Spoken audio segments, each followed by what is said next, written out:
Hi, friends. I hope your day is going amazing. I hope you're having a fantastic day. And if you're not, let's take a deep breath together. Let's just breathe in, take a deep breath, and then breathe out.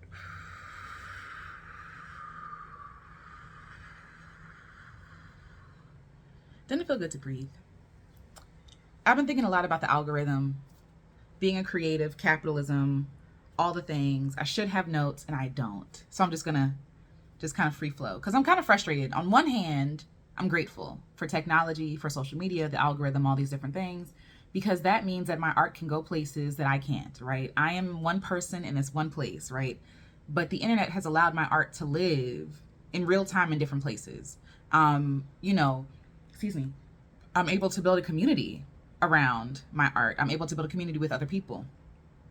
I'm able to take in other people's art. There's so many benefits to being online.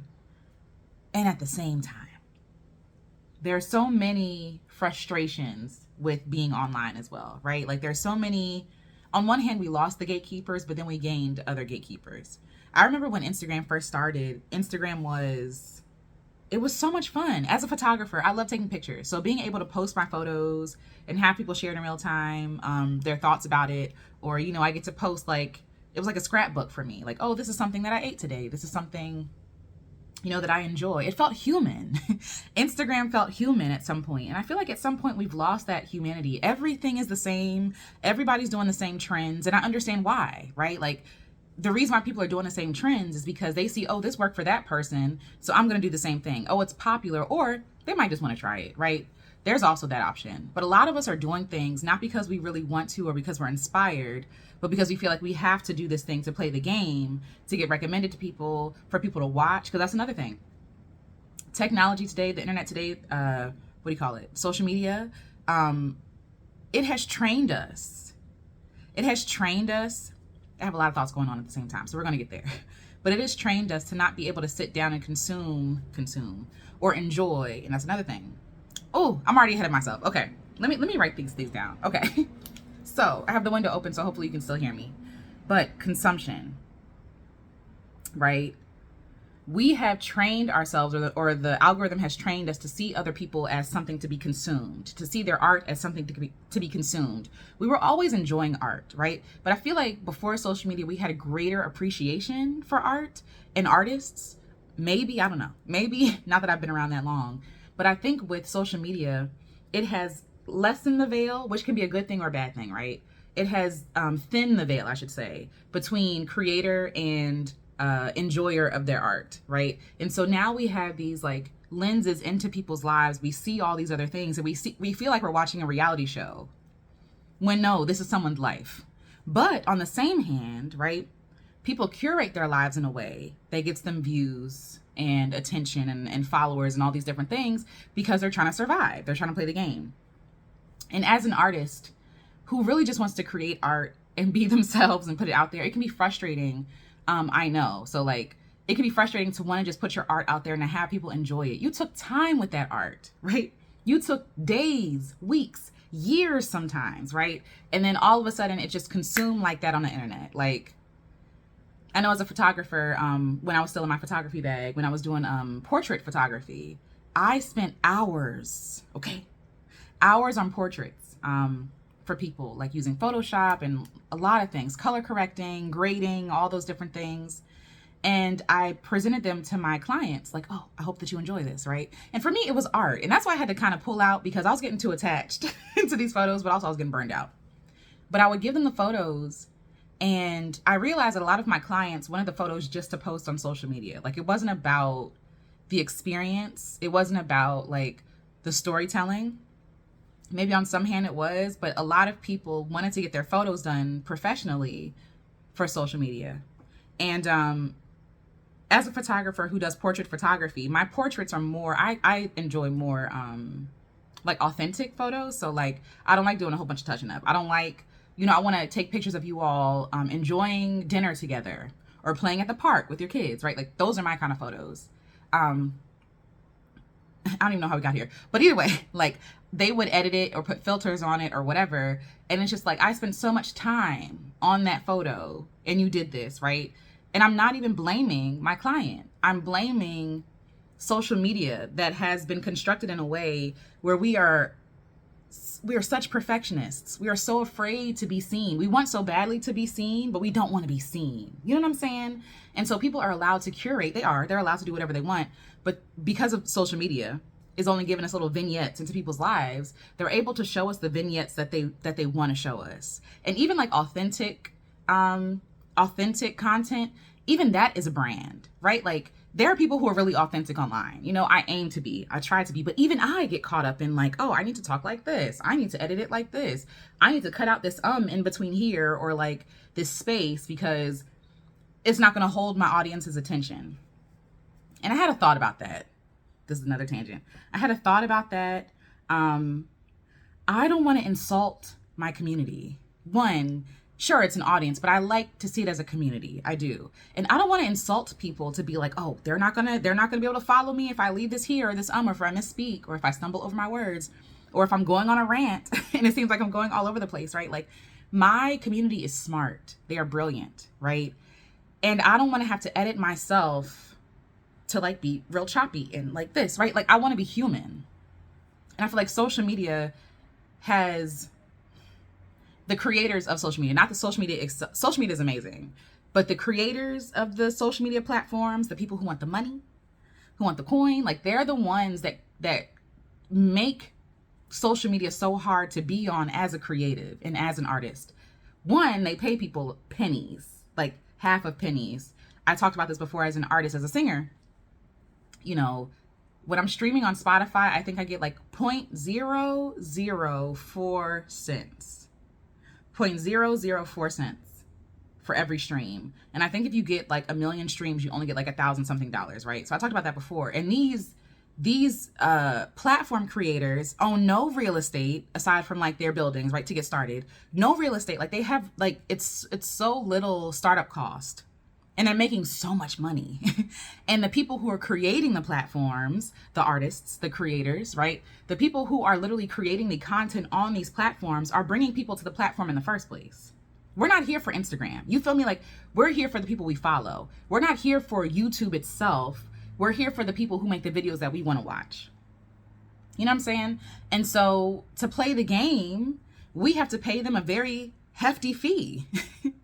I think on YouTube, it's like 45% of whatever you send somebody in a super chat or something like that goes straight to YouTube. They take half off top.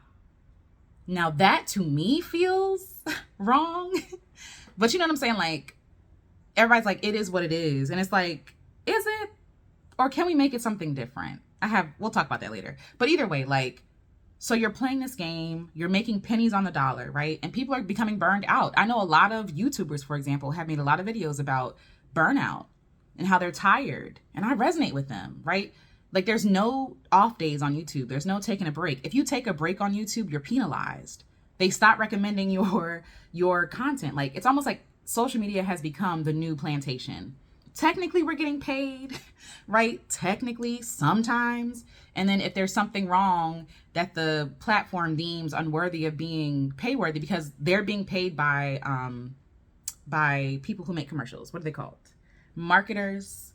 Anywho, they're being paid by those people at those companies, right? To run ads. They're being paid to run ads. Advertisement. Thank you. They're being paid to run ads on their platform. And so to make more money, they will say, oh, you're demonetized because you're not worthy of making any money. Another aside, this is just turning into a rant at this point. But another aside, YouTube specifically, right? You can make money on YouTube when you get 500 subscribers and however many watch hours. I don't know what it is by the time that you're watching this, but at the time, I think it's 500. It's 500 subscribers and however many like watch hours, then you can be paid by these advertisers, right? Basically, because they're putting ads in between your intellectual property. Like, that's how you're getting paid. So, you know, in your videos on the, like, I don't know if you're watching this, if there's an ad right here. If it's not for the creator, it's for something else, right? That people can put ads different places. Okay, fine. If that's the cost of business, that's fine. But why am I not getting paid when you're running ads on my stuff? It's almost like we're being pimped out by these platforms. If I have 5 subscribers and a million people watch the video and YouTube determines I'm going to put an ad here, here, here, here, right? YouTube is making all of that money. YouTube is taking all that money, basically money that you earned because you brought the eyeballs to the video. Right? So no wonder why people are burned out. People are burned out. But going back, I'm trying to bring back my train of thought. We're talking about consumption. Like, I want to be able to do this. I want to be able to be human. I want to be able to do this without having to edit myself. I feel like I've had to edit myself my entire life in real life. I don't want to do this. I don't want to do that on a place that I'm choosing to be either, right? Like, I don't have to be on YouTube. I don't have to have a podcast. I don't have to be on Instagram. But if I choose to show up, don't I want to make it worth my time? And that's kind of just where I am, right? That's the whole point of this whole thing is like, I want to be more human. I want to fail more. I want to, and by fail, I mean like try something new, right? Like you get this momentum and everybody is talking about growth and the new thing and like, not even just new, but like growth and like becoming better. And they're saying like double down on what you've already done. Well, what happens when that ship has passed, right? What happens when you evolve, when the way that you think evolves, right? Like, do you have to forever be that person? That's another thing about social media, right? It creates these monolithic characters, these monolithic avatars that we have to become, knowing full well we are like 10-dimensional people. You know what I'm saying? Humans are complicated, but on social media, you're not allowed to be nuanced. You're not allowed to, like, you have to be either black or white because computers cannot compute nuance, right? Like algorithms cannot compute emotions. There are so many songs that will go unlistened to because an algorithm determined that it's not good enough, right? Meanwhile, the song has the medicine that somebody has been looking for. Like algorithms can't pick up on what humans actually like. All they can do is study what humans do. But then at this point, it becomes kind of like a cycle because you're following our actions based on what the algorithm is doing. So it's really the algorithm running the show. Sure, we respond to the stimuli, right? We respond to it, but like what's presented to us, we have no control over. So in a lot of ways, we are being controlled by computers. In a lot of ways, our lives are shaped, very much shaped by computers. You know what I'm saying? And I see it. Like even with the AI stuff, I think I think it has the potential to be used for good. This is the thing. Everybody's talking about like, oh, AI, right? And I understand both sides. No matter what good thing somebody creates, there will always be a market for the evil version of that thing. Sadly. You know what I'm saying? And it's very mean to say. I mean, it's very mean. It's very it's hard to say that and accept that. For every good thing, there is going to be someone who creates something evil out of that thing. So, you know what I'm saying? People are using AI, for example, to do scams now, like to pick up on people's voices and to be able to call their friends and their family to get money from them, essentially, right? Like, and then there's also AI that helps people to get things done quickly, right?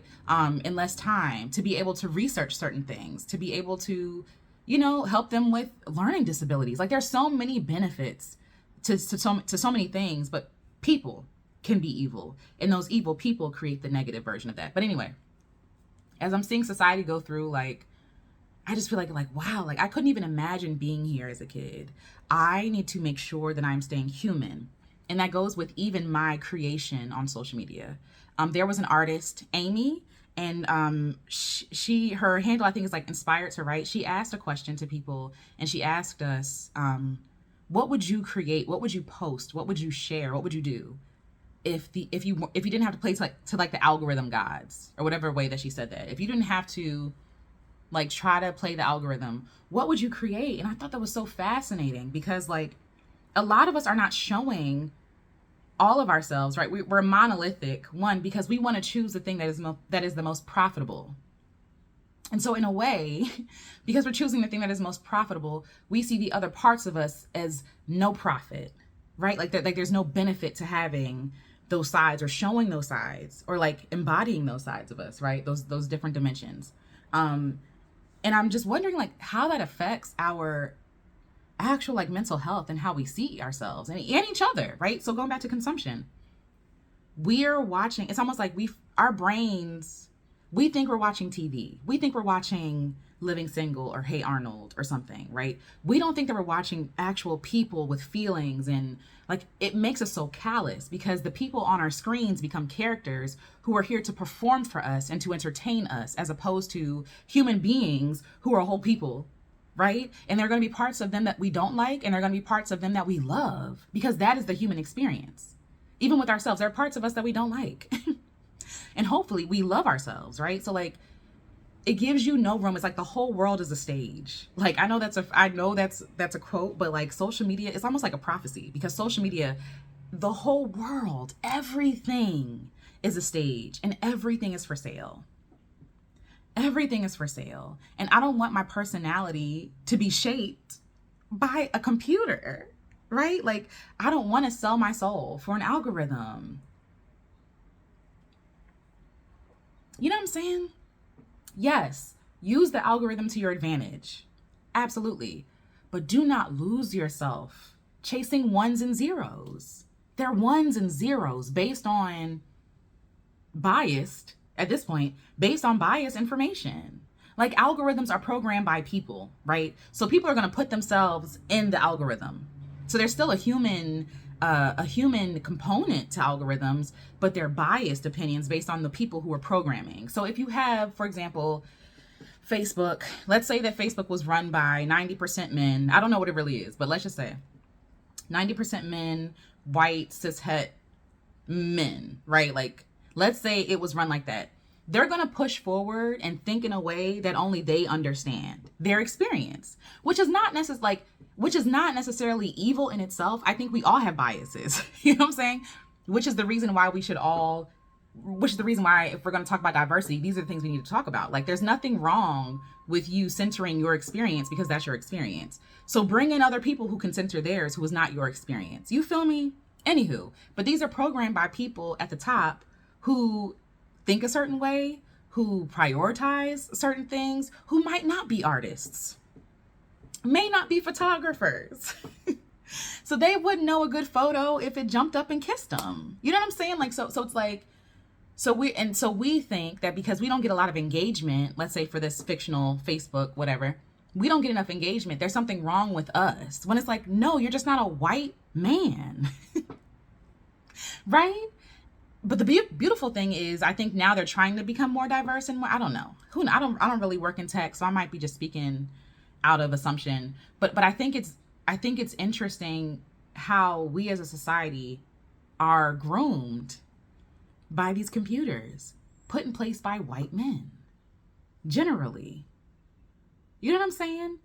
Or white women, or women. Like, the algorithm, I think, again, has the ability to help us, but I think it does a lot of harm too. And so as a creative, like I said, I don't want to lose my personality. I don't want to lose my eye. I don't want to create for the algorithm. I'm creating for people. I don't want to create for, likes and subscribes, but that's also how my stuff gets pushed forward. That's also how people see my thing, so I can be supported, so I can keep creating. It's like they just created another plantation for us to keep windmilling and like you're just on a track and you just keep running and it doesn't stop. But either way, like, but that put something in me to be like, you know what, Alicia, how about you be brave? How about you feel the fear and you do it anyway? How about you, like, what I want to do is I have Post-its, and I want to ask myself, like, what makes you happy? What do you want to create? What do you enjoy doing? There are some things that I do that I don't like doing, but because I'm like, well, if I want people to actually see this, then I have to do this, or it, not that I have to. If I want people to see this, then I have to format it in a way that the algorithm can recognize, oh, this might actually be good, and push it out to people, right? Like, we're talking to computers all day. I don't want to do that, but I have to play their game because it's their platform, or I just choose not to play the game at all. That's what I was gonna say. I was like, I don't actually have to play the game. I can do what I want. And I think that I'm in a place where I feel like I have the privilege to be able to do what I want. And so I just want to go into this next chapter of my life, not being so rigid, and how I talked about I'm trying to slow down. I think that's one way that I'm going to try to slow down, is by not chasing, first of all, not chasing anything, but not chasing an algorithm, ones and zeros. I need more room to be human because I've been running my entire life. You feel me? Like, I've been running my entire life. I've been trying to appease either people or institutions or professions or whatever, like the world. I've been trying to appease all these people my entire life. And I don't want to do that on a place that is supposed to be cathartic, fun for me. Even if I don't know what I'm doing yet, even if I don't know if it's going to make sense, even if it is garbage. You know, when you're struggling with perfectionism, you feel like you create a prison for yourself because you can only go this far. And you can only go this far, right? Let's just say this is the place, like you're the pen. You can only go this far because this is all you have mastered. And so you feel like you can't go beyond that because you're going to be bad at something. You're going to potentially fail, right? Like, so we're like scared to death to fail because we've equated failing to either being unloved or having love withdrawn, right? Like, or being called names, whatever. Like, because of our experiences, we associate failure with something bad, generally. And so I think what I want to do is just give myself space to stretch and to move. People that have experienced a lot of trauma tend to, and I was listening to this earlier and I was like, actually, that makes a lot of sense. People who experience a lot of trauma tend to be very rigid in their body. Like, they hold their body very tense. I have a thing about me where I hold my thumb like this. Like, I'm clutching something, like I'm holding on to something. Or like I can feel myself sucking in my stomach all the time. Like, I'm always bracing for impact. And what I need is flexibility. Like, what I need is space. What I need is to be able to be like the human form without it making sense to people, because I'm not here to be consumed. I'm here to live, to love, and be loved by those who get it. You know what I'm saying? Like, I'm not here. It's so freeing when you say it. And it's easier said than done, obviously, because I still care. But like, when you free yourself from trying to appease everybody, because you can't and you won't, right? Like, you can't please everybody. And this is coming from a recovering people pleaser. You cannot please everyone. When you think you're doing something right for somebody and you're sacrificing on this end, you're letting somebody else down on this end, then you feel bad because you're trying to mend the two together, and then all the while you're losing yourself and you're breaking yourself off into fractions. Enough. I've just had enough. I've just had enough. Like, I'm vented before about my fear of becoming ill or like dealing with stress and all this other stuff. And therapy, all that good stuff, exercise. But I think what I need more than anything is just like play, fun, softness. I've been so rigid for so long. Like, I need those soft things to massage me. And it's not going to always be aesthetically pleasing. Life hardly ever is always aesthetically pleasing. But because we've been performing for these platforms in hopes of like love and support, and in hopes of being centered, right? Or being seen. It really is about being seen. In hopes of being seen, we do these things. We try to be aesthetically pleasing, but it comes at the cost of like our soul. We're beating ourselves up trying to be aesthetically pleasing, because you're carving out a corner. Even me, I'm moving right now. Okay, so let me talk about myself. I'm moving right now. Everything is everywhere. Okay. I also have things in and that's another conversation. Anyway, but like, nothing that I really have is aesthetically pleasing. So I'm in this corner. I'm in this corner near the thermostat in my bookshelf, and you can kind of see like some bins back there.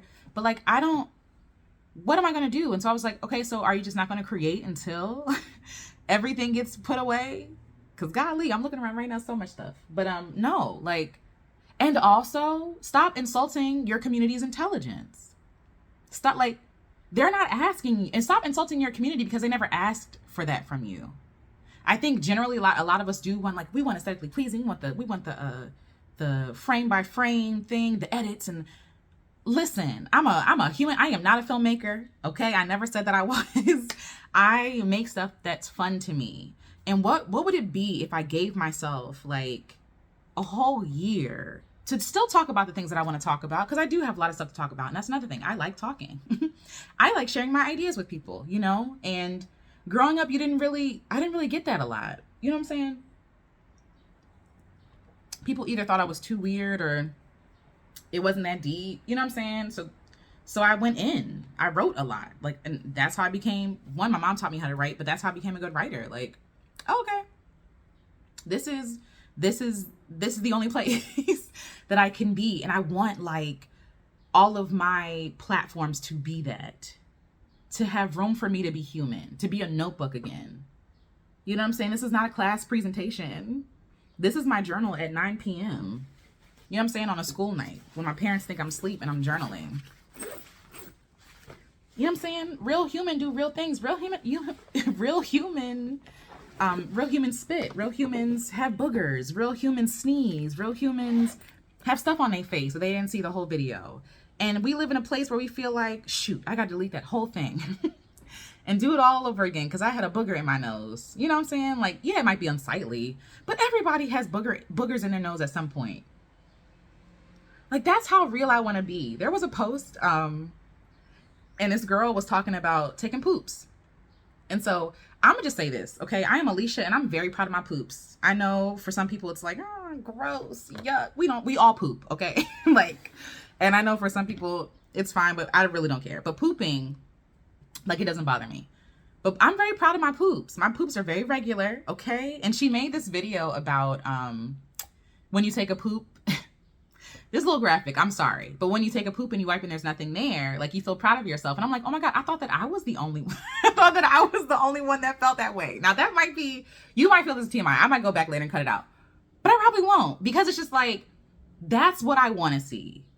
I want to see people like snot nose crying because they're either moved to tears from joy or from, you know, fear or happiness, because that is the human condition. You know what I'm saying? If people want to share, not saying that people have to share their whole lives online, because I don't think that either. But what they want to share, I want them to be able to share it in a way that is authentic to them, that is beautiful to them, right? If that girl is proud of her poops, let that girl be proud of her poops. And she got a lot of comments and views saying, oh my God, I thought I was the only one. And we're all out here like wearing these masks. Oh, I'm just tired of these masks. We're all wearing these masks, suffocating under them, trying so hard to be loved by people who would never love the true us, and in a way that kind of reinforces this idea that like, oh, the real me can never be seen, because then I'll lose all the stuff that I've gained from not being myself. And in a way, that's how social media can feel, right? Oh, I have 1 million followers. I don't have 1 million followers, but I have 1 million followers because of this one thing. Now this has put me in a prison because I know the algorithm and the people only follow me for this one thing. And so if I change or pivot or put it down, I no longer matter. I'm going to lose all these people, right? A lot of people feel that way. I felt that way with however many lowly subscribers I got or followers on Instagram. What I want more than, like, I had to ask myself, what do you want more than what hustling and grinding can get you? Right? Like, hustling and grinding for me is not about the grind. I think on some level it is, but we'll get back to that later. But like, what do you really want? Like, what is it that you really want? And for a long time, I couldn't answer that question because it's like, I don't know. Stephanie Perry did a video, did a live on Saturday about like decluttering our dreams for ourselves. And I'm in this place where I'm just like, do I even want to do what I've been doing? There was a point where I was a photographer, and I love photography. I still take pictures, but I'm just not for hire, because it was just wearing on my soul, right? But I thought like, oh no, like, this is how you have to be a photographer. These are the kind of pictures that people want to see. So you no longer have your own eye, your own edit, your own aesthetic, right? You're following the aesthetics of what you think will get you clients. And I mean, it works, but like, I had no creative outlet, and so it wore on me. And I no longer wanted to do photography. But I was like, no, I have to be successful. So I kept buying the courses. I kept working against what my soul was saying to me. And it took me like a couple of years. It took me a couple of years before I actually put the camera down and said, and the website stopped, you know, taking clients. Like, it took me a long time because I was like, who am I without this? I've been pursuing this for so long. I wasted all this time. When I realized like life doesn't work like that. Life doesn't work in ways that it's like wasted. There are chapters to our lives. And in every chapter, there is something different. It's the West's idea that we have to keep doing the same thing forever. We have to keep being the same person. We have to keep believing the same things. And so we work really hard to keep these things like this. Like everything has to stay in place. Everything has to stay in place when it's like, no, life is interesting. Like you turn it, oh, okay. What happens when I do this? Oh, wow, huh? Like it changes, right? Like that's how life is supposed to be. And we're so hard on ourselves. I know I'm hard on myself. I'll speak for myself. I'm hard on myself. Because I'm literally telling myself, work harder to be someone that people like. Who you are now is not good enough. What you have to say now, you're not allowed to say because you're dumb. You don't know what you're talking about. That's what you're saying to yourself when you're constantly telling yourself to hide. And I would never speak to anybody like nobody. I would never speak to anybody like that. And I'm talking to myself all crazy. All mean. Not crazy. All mean. You know? Well, I just solved the Rubik's Cube that I messed up. Anyway, like, yeah, I just want to be human. So what I'm going to do is an exercise where I just write down all the things that I want to do, all the things I want to say. Yeah, things that would bring me joy. But I don't want to be controlled by an algorithm anymore, right? I don't want to be controlled by capitalism. I know it exists and I have to participate, boo, like, because I have to survive. But I don't want to be controlled by it. I don't want to be motivated by it. You feel me? Like, I don't want it to seep into my bones and like, you know, make me a puppet to do everything to platform and to center capitalism. It's like, no, I want in an ethical way the things that capitalism can benefit me. And, you know, like, because I have to participate in it. Food, clothing, shelter, fun times, being able to rest, being able to create. You know what I mean? But what I create, I want to get comfortable with the idea that maybe people will unfollow me. Maybe people will be like, girl, don't nobody want to hear about you talk about poop, you know? Or maybe people will misunderstand me. And maybe some will misunderstand me on purpose. And maybe some people will decide, you know what, she's no longer my cup of tea. And even if that happens, I'm still worthy and loving and lovable, right? Like I'm still worthy and deserving of love. My own love. Right? Even if everybody followed me, it would suck. It would hurt my feelings, right? I would feel like a failure. I'd go through all the emotions, but I would hope at the end of this process, because I'm still learning, because I do care, right? I do care about what people think of me in a general sense. I think I've gotten better. I will say that. I'm giving myself some kudos. I've gotten better, but I still have a way to go. And I'll probably be unlearning this for the rest of my life. It is what it is. But I'm proud of myself. But I don't want to go back in another way, people pleasing. You know what I'm saying? Like, I don't want to go back to that old way of pleasing people, even if it is through an algorithm. You know what I'm saying? I want to get to a place, like I said, where if everybody left, I would still be like, you know what, Alicia, you did that. You're dope. I'm proud of you because you told the truth. I'm proud of you because you were yourself, you know? And then maybe other people will find me, other weirdos like me. And I feel like in a way, when we people please like that, when we put down parts of our character, our personality, we kind of close off the community that is possible for us to belong to, the group of people that get it. Because we're so busy chasing this group, right? Because this is what we've been taught to value and to center. When whole time, like, our community is over here somewhere. But because we're not being honest about who we are, what we believe, what we think, they'll never know that we exist, even on the internet. The connection won't be made. You know, maybe it takes you fumbling something you actually don't want, right? Or counting the cost of the thing that you think that you want to be like, you know what do I want more than that? What do I want more than a bunch of followers? I want a community.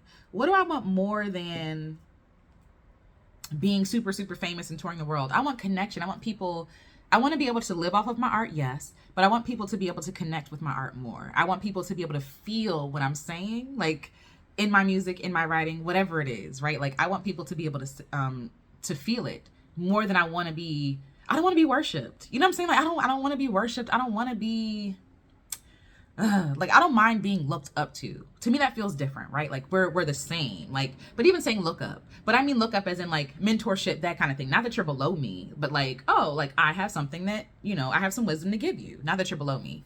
Yeah, even our language is very interesting. Anyway. So I want to be able to be all those things, but I don't need to be worshipped. I don't need to be centered all the time. You know what I'm saying? Like I want connection. I want peace. I want silence sometimes. Sometimes I don't want to make a video. Sometimes I want to lay down for a week. Sometimes You know, I don't want to sing for a month. And even sitting with that, because I'm like, oh no, my talent's gone. Stop extracting the gifts that you've been given. Stop like working them to death round the clock. Like we be imprisoning our gifts. We be enslaving our gifts. Like the things that we like to do, like we work them to death, especially when we see that there's a profit from them. Like we enslave ourselves and we enslave the things that we've been given that we can make money from, right? Because we're like, no, you got to keep grinding. And then you wonder why it's empty. You wonder why you feel drained and dry. Every season ain't green. Every season ain't for planting. Every season ain't for picking. Some seasons, the things lie dormant. You know what I'm saying? That was for me. That was for me. But yes, like, I just want to trust that I'm a dope person and my people will find me, love me, like me, might watch from afar, might not ever say nothing to me. You know what I'm saying? And that I'm safe. And I think that's what it is. It's like the safety. Like, I want to feel like I'm safe enough to be myself, to take up space, to say what I want, to create what I want, to put out there what makes sense to me, what was fun for me. Like, not even centering other people's consumption of me, but to center my joy and my pleasure, and my rest and my art, you know, in my life. While also helping other people when I want to. You feel me? Yeah. So I think that's all for now. You know, we went in a full circle kind of. But yeah, like, be careful on these platforms. It's a beautiful place to be, but I don't want you creating for an algorithm. Play the game if you want to get ahead, if you want to get your things out there, but you are far superior. Like, you are far more talented, far more sentient. Let's start there. You are sentient. That robot is not. You know what I'm saying? Like, you are more creative than an algorithm. And sometimes the algorithm can't pick up on it because it don't have eyes to see. It doesn't have a heart to feel. It doesn't have memories that attach to this, and nostalgia even. Like, there are some pieces that I'm just like, wow, like, that reminds me of my childhood. That robot ain't got that. You know what I'm saying? Your art is amazing. Sometimes it's not you. Sometimes it's just the algorithm. And I hope, you know what I'm saying? I hope that you're encouraged to take up more space, to experiment, to be all of yourself, because all of yourself is beautiful and all of yourself deserves to be seen and platformed. What you want to share. Okay, so I'm going to get to the exercise and I'll probably come back later and share at some point what I wrote down. So until then, bye.